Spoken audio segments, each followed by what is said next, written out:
Happy New Year, beautiful souls.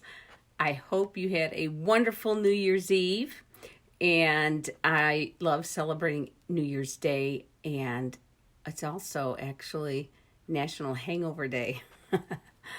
and, this, we always got together with family after, for New Year's Day because we always, we saw our family over Christmas, and then we saw our extended family on New Year's Day, and I would spend it with my Sicilian grandmother, and she'd make lasagna and ravioli, and of course meatballs, brajol, and she would make this once a year. She would make strufoli once a year, and it's like fried dough, these little balls of fried dough, and with honey on them and sprinkles. Oh my God, it was so good. It was my favorite.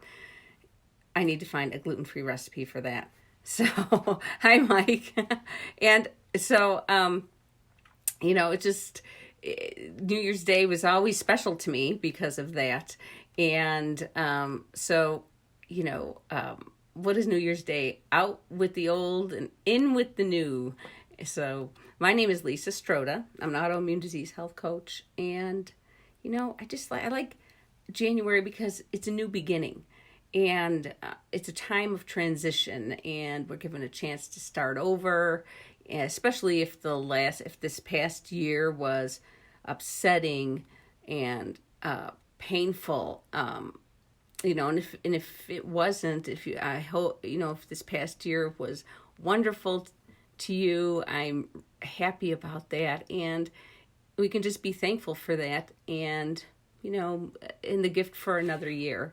And so, January, let me tell you, January replaced March as the first month of the year after the Roman king Numa, if I get this right, Pompilius revised the calendar around 700 BC. And so many religions would celebrate their new year either March 25th or December 25th. And, it wasn't until the Gregorian calendar was introduced by Pope Gregory in 1582 that most of the world began to see January 1st as the beginning of the new year. And so January is named after the Roman god Janus, and he's the god of beginnings and ends and transitions. And he's the protector of gates and doorways. And so,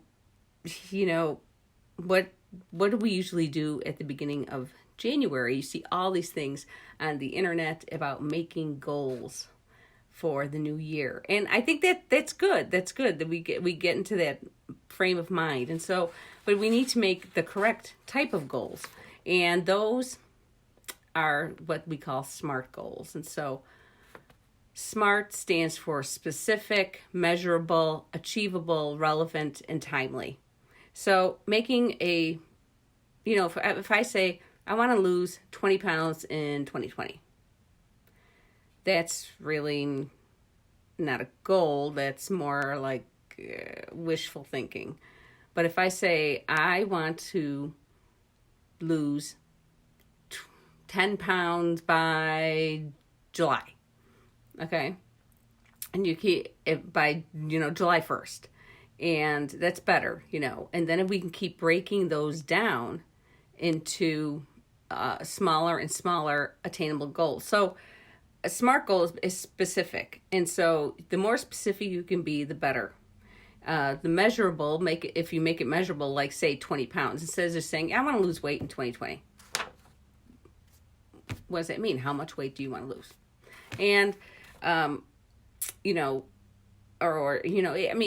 this can work for any type of goals. It can work for your business goals, it can work for your health goals, and make it achievable. And that's something that is like pie in the sky. And it's, if you even want to say, you can say, I want to lose half a pound a week. That's achievable. So instead of just a huge, whatever number you want, and without a a deadline. So, and relevant, and make sure your goals are relevant to your life and to what you're trying to achieve. You might have a bigger picture, and these are smaller goals, and also timely. So we need a deadline. So maybe you'll have 12-month goals, 6-month goals, 3-month goals, weekly goals.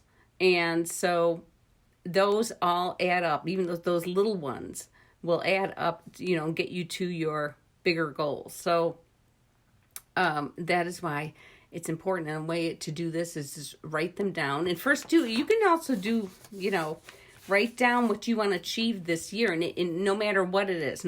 So it could be like pie in the sky, but then we're going to funnel it into smaller things. And so when you start to think about things that like you would, like say my favorite car is a Ferrari, right? I would love to have a Ferrari. What does that entail? What is it? Well, that entails a big, huge bank account, right, to afford a Ferrari. But there are other ways do I really want that Ferrari? Do I just want to ride in one? I've sat in one, and that was awesome. And and there's actually a place, I think it's in California, where you can go to a track, you can rent these cars. I don't know how much it is. It's far less than buying one, and you can drive it around the track. You know what? That might be more attainable than saying, I want to have a Ferrari. But it's nice to be able to dream about that. When you think of these things that that may not seem attainable, you realize that is what you want. And see if you can break those down and get it. Or per se, it might not, and you can say, I want a Ferrari. Okay, not now. Not now, maybe in 10 years. So, there's different ways of doing it, but doing it the SMART goal way is attainable.